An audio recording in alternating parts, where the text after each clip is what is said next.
আসসালামু আলাইকুম, কেমন আছেন? আলহামদুলিল্লাহ ভালো আছি। তো প্রতিদিনের মতো চলে আসলাম আরেকটি নতুন ব্লগ ভিডিও নিয়ে। তো আমি আজকে ভিডিওটা সকাল থেকে শুরু করলাম।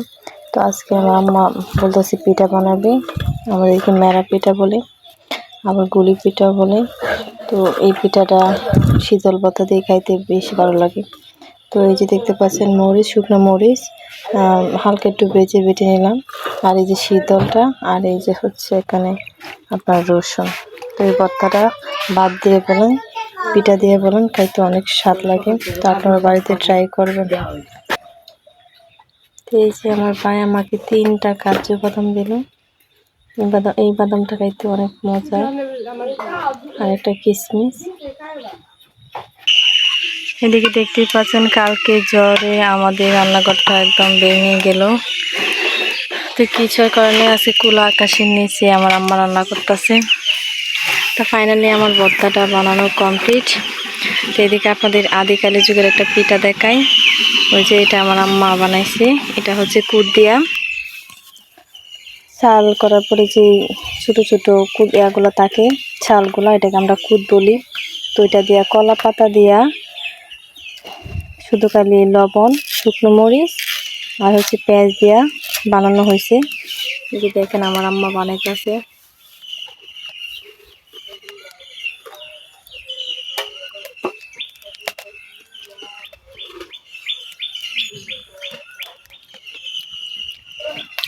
কোনো তেল দিতে হয় না, শুধু কলা পাতা দিয়ে এইভাবে ঢেকে দিতে হয়, তাহলে এই পিঠাটা হয়ে যায়।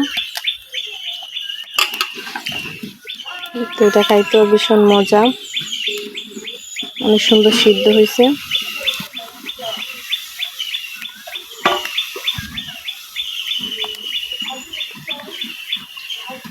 এই যে এখন আমরা সকালে নাস্তা পিঠা খাবো। এটাকে আমাদের এদিকে বলে গুলি পিঠা। শীতল ভর্তা দিয়ে খাইতে অনেক স্বাদ। এই যে আপনারা বাড়িতে এইভাবে খাইবেন, খুব স্বাদ, অনেক ভালো লাগতেছে। অনেক জাল হয়েছে ভর্তাটা।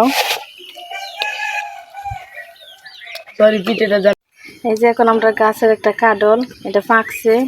তো আজকে কাডলটা গুলি পিঠা দিয়ে খাবো। ভর্তা দিয়ে খাইছি, এই যে ভর্তা দিয়ে খাইছি, অনেক জাল লাগতেছে। আমরা গাছের কাডলটা পাকছি, কাডলটা দিয়ে গুলি পিঠাটা দেখায় অনেক মজা লাগে। কাডল দিয়ে গুলি পিঠা দেখাইলে আমার আটটা নষ্ট হইতেছে কা।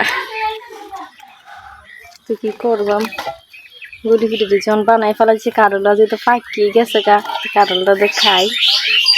আপনারা খায় দেখবেন ভালোই লাগবো। দেখি আমি একটা খায়া কেমন লাগে।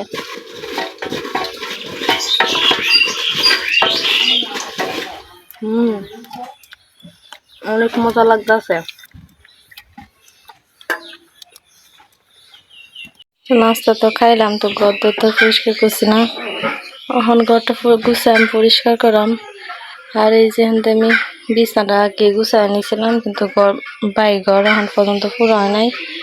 আর এই যে এখান দিয়ে দেখছিলাম অনেক ধানের বস্তা ছিল, মানে এই কইটা আছে। আর কিছু ধানের বস্তা এই যে এখানে রাখা হয়েছে, এই যে জায়গায় রাখছি।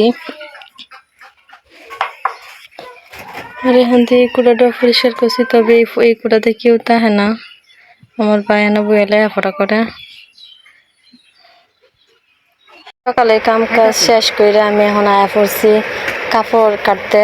তো দেখতে পাচ্ছেন কত সুন্দর কাপড়টা আমার বাইকের জন্য আনছি, তার জন্য একটা জামা বানাবো। আর দেখা যাক, এই যে এটা দিয়ে আস্তে এনারে কাপড় হবে। তো সারারা বানাবো। তো আগে জামাটা বানাই, পরে যতটুকু কাপড় তাকে যা হয় তাই বানাবো। তো দেখেন কাপড়টা কত সুন্দর। এই কাপড়টা গজ নিচে হচ্ছে 600 টাকা।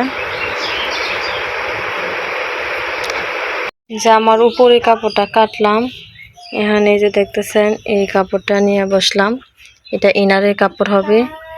আর এই দিক দিয়ে দেখেন ফ্যানটা অফ করে দিছি, কারণ খুব বিরক্ত করতেছি। আমার মনে হইতেছে এগুলোর সাথে আমি যুদ্ধ করতে বসছি, এরকম ভাবে বিরক্ত করে। এখন ফ্যানটা অফ করে মনে হইতেছে সুন্দর করে একটু বসলাম। তো যাই হোক, এটা আমি কাইটা নেই। তো আমারও এই ফার্স্ট টাইম আমি এর বানাইছি, এমনি 3 পিস বানাইছি, কিন্তু এরকম গজ কাপড় দিয়া মানে আমার বোনের জন্য, বোনের মেয়ের জন্য বানাই নাই। তো মার্কেটে দেখছি অনেক দাম, 2000-3000, তাই ভাবলাম কম টাকা কম গজে কাপড় নিয়ে বানাই। তো আমি খুব এক্সাইটেড যে সম্পূর্ণ লুকটা জানি কেমন হয়। আর এটার অনেক কাজ আছে, এই যে নিচতে ফুটি বসাবো, আর এটা হবে ইনারের কাপড়। তো আপনারা প্রথম থেকে শেষ পর্যন্ত দেখবেন ভিডিওটা কেমন হয়, এবং অল্প কাপড় দিয়ে আপনারা ঘরোয়াভাবে বানাইতে পারেন। মার্কেট থেকে কিনে আনতে অনেক টাকা লাগে। তো এই কাপড়টার গজ নিচে হয়েছে আপনার 200 টাকা গজ, 220 টাকা গজ নিচে। আর এটা নিচে আপনার 600 না 400 টাকা গজ নিচে। তো দেখেন আমি 400 টাকা গজ, 1 গজ 1.5 গজের মতো হবে একটা টুকরা ছিল। আর এই যে এখানে 1 গজ কাপড় আছে। তো দেখা যাক জামাটা আমি সম্পূর্ণ একদম কম টাকা দিয়া কম খরচ করে বানাইতে পারি কিনা আপনারা দেখবেন। আর রেডিমেড একটা জামা আনতে গেলে 3000-4000 জামা লাগে, ছোটো বাচ্চাদের জামা। তো হলো ঘরেই বানায় নিই। ফাইনালি আমি জামাটা আমার কাটা শেষ করলাম। এখানে আছে সেলাইয়ের পাল্লা। আমি গরমে একদম সিদ্ধ হয়ে গেলাম, কারণ ফ্যানটা অফ করে রাখছিলাম এই জন্য। এই যে ফ্যান অফ। যাই হোক, এখন সেলাই করব। তো আপনাদেরকে আরেকটা খুশির সংবাদ দিই, আমাদের ফ্রিজটা অনেক দিন যাবত নষ্ট আছিল, তো 2 দিন হলো ঠিক করলাম। ইস কি শান্তি, একটা জিনিস ব্যবহার করে যে নষ্ট হয়ে যায় তাহলে অনেক খারাপ লাগে।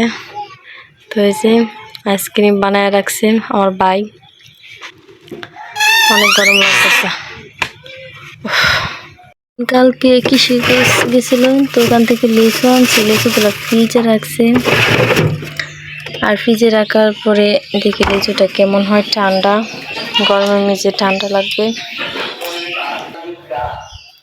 তো এই যে ফ্রিজে এর আগে যে খাইছিলাম তখন প্রচুর গরম লাগছিল, একটু মিষ্টি আসছিল না। তখন ফ্রিজে রাখার পরে অনেক মিষ্টি লাগতেছে এখন, তখন দুনিয়ার গরম লাগছিল, গরম আসছিল, মিষ্টি আসছিল না, এখন মিষ্টি লাগতেছে।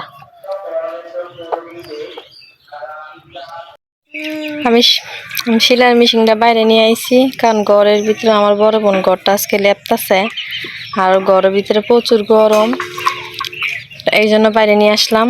তো দেখেন জামাটা আমার প্রায় হয়ে গেছে, এখন একটু সাইডটা সেলাই করব। আর এই যে আমি আমার এই মেশিন দিয়ে আমি এইভাবে অবলক সিলি দিই, তো আপনারাও দিবেন যারা পারেন তারা। এখন আমি বসে বসে বাদাম খাইতেছি। আর আপনারা যারা এই কাটিংটা শিখতে চান তো অবশ্যই কমেন্ট করবেন। আর আপনাদের কাছে একটা রিকোয়েস্ট, আমার চ্যানেলটাকে সাবস্ক্রাইব করবেন, লাইক করবেন এবং কমেন্ট করবেন। তো জামাটা এখনো প্লাজোটা সেলাই করা হয় নাই, এই জামাটা আরও অনেক কাজ আছে, নিচে জরি বসাতে হবে, আমি ওগুলাই কিনে আনছি। তো ফাইনাল লুকটা আপনাদেরকে অবশ্যই দেখাবো, আপনারা ভিডিওটা প্রথম থেকে শেষ পর্যন্ত দেখবেন। আর এই যে আমি বাহিরে বসে বসে বাদাম খাইতেছি, আর এদিক দিয়ে কাজ করতেছি। দেখেন আমার ভাই আমার জন্য বাদাম ছিলনা আনছে খাইতে, দেখছেন? এই বাদামগুলা, কাঁচা বাদামগুলা আমাদের বাড়ির পাশে একজনে নিয়ে আইছিল বিক্রি করার জন্য, ওইখান থেকে কিনে রাখছে। আমার আম্মা সকালবেলা ভাজছিল। আমার জামাটা বানানো কমপ্লিট হয়ে গেছে গাইস, দেখেন ওয়াও অনেক সুন্দর হয়েছে। নিচে এই যে টাক্সের গুলা দিলাম, আর এই যে এটা একটু হালকা একটু গ্রাউন্ড করে প্লাজোর মতো করলাম।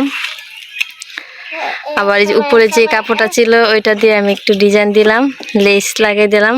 আর এই যে এটা হচ্ছে ওড়না, দেখেন এই যে হাতাটা এরকম সিস্টেম হয়েছে, কেমন লাগতেছে। আপনারাও চাইলে একদম কম খরচে বানিয়ে নিতে পারেন ঘরে বসে। আর এই জামাটা আনতে গেলে মার্কেট থেকে কম হলো 2000 টাকা লাগবে, কারণ আমরা অনেক দামাদামি করলাম কিন্তু হইতাছিল না।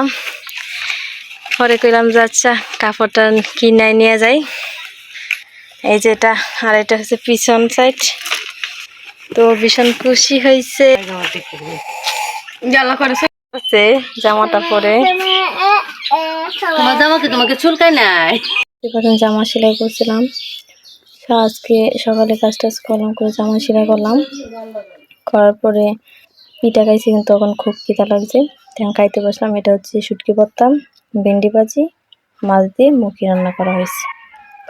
আজকে ভিডিওটা এই পর্যন্তই, সবাই ভালো থাকবেন।